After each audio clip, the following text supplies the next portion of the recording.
Welcome to Spiritual Rebirth Tarot. I'm Madelyn, your tarot reader and energy healer. And today I have a new picture that I drew. And I'd like to look at the energies, ask our guides for direction in understanding the message.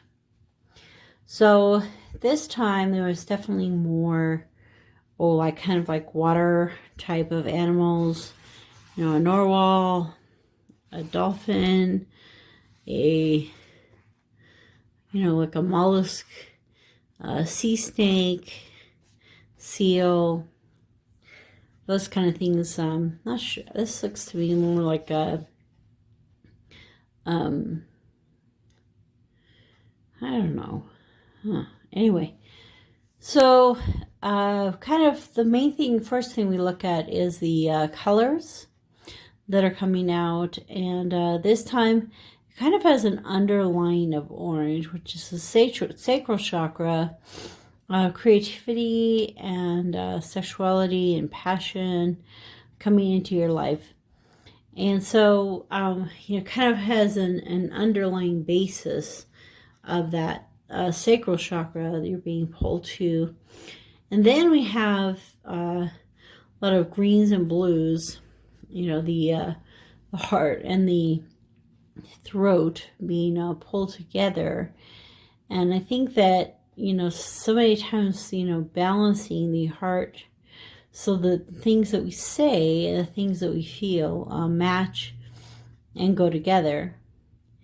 And then the yellow, the self-confidence. So self-confidence is kind of tenuous here, needs a little growth, a little bit of more juices, getting more pronounced. And I asked which card from this new deck, the Crow deck, and the card of Wrath, anger and wrath. Wrath is more than anger. It's more than hatred. It's more than frustration or irritation. I mean, wrath is almost like a biblical, or, it's used in a really strong type of way.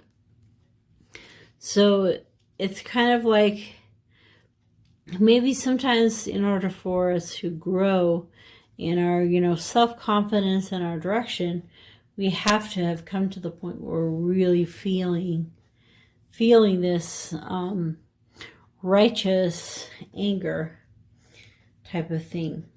And lately I've been drawn to the concept of wrath to the animals, to the animal spirits that are in jeopardy throughout the planet. And they have a lot of wrath for the things in their world that are kind of eating up their happiness. Okay, so let me see what the book says about wrath. One day I heard the sound of what could have been 100 crows outside my window. The sky was nearly black, with swarms of angry birds dive-bombing the tree outside my apartment. A young raccoon killed a baby crow. The energy in the air was almost palpable. You could feel the anger of the crows as well as the fear of the raccoon, who clung desperately to the tree for dear life. Wrath creates a powerful energy. It can be destructive. It can promote revenge and can lead down a path that is hard to recover from if one acts on this emotion. So, I mean, obviously, the tarot that came out, the first one, is a lot about emotion. With the Queen of Cups, she's really good at expressing her emotion, having a lot of emotion. And in this case, I guess we're looking at maybe the emotion being this kind of like righteous anger and this wrath. And I mean, they have a reason to be angry if one of their own has been killed. And yet at the same time, you kind of come to the point where, you know, someone gets killed, so then you kill someone, and they get killed, then they kill somebody, and then you kill somebody, and till everybody's dead. And so a lot of times, you know, we'll have this anger kind of rise up inside of us, and then we have to, you know, step back, take a deep breath. You know, you don't want to suppress the anger. You don't want to suppress the feelings of wrath, but as you step back and you take a deep breath, allow it to pass through you, and see, you know, what lessons do we learn from this, and where do we go from here? And so in this case, it looks like, you know, communication, which we were talking about with the blue, you know, communication being really important. So, you know, our spirit guides, you know, coming to us and saying, you know, things aren't good on this plane. A lot of animals are either being killed, or they're unable to find the food they need. A lot of things are changing on the planet. And so they can be expressing to us a lot of anger. And I'm just thinking that, you know, as an empath, you feel a lot of what's going on.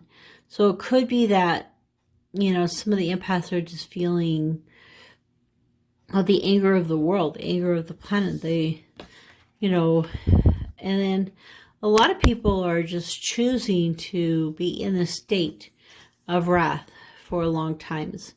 And what I've begun to find for myself is I have certain emotions that I have harbored, maybe like a despair feeling, or a unrequited love feeling, one of those kind of feelings. And what you find is that they actually can act in your life as a drug almost. And that, you know, the endorphins it creates, the things that are created in your body from that emotion, become something you're addicted to, and you want in your life, you know, more and more. And so that's where, you know, dying to the old things, really going through the death and the resurrection to the new life. And the rebirth is what we're being called to. So we can continue to hold on to the wrath. And it is appropriate to have even this feeling at times, but it's not appropriate to live in it, to live in this red rage state, and to learn how to have a proper control over your emotions is kind of the energy that's calling to you. So whatever it is that you feel especially concerned about, stressed about, you feel upset about all the time, remember that being upset like that isn't going to change the situation. And the best thing is to let go, because as you do let go of those really heavy emotions, then your mind will become clearer, and you'll think of things that you can do to help out in little ways. So this is really a great reading that came out. Definitely work on those heavy emotions. You don't want to repress them, but you also don't want to live in them. And sometimes living in those emotions can get addictive, and it can just be another form of addiction for us. And so it's something that we have to let go. And that's where spending that time in meditation and prayer really helps that situation. Okay, so please like the video, subscribe, share this message with your friends. Thank you for watching all the way to the end, and I'll see you next video.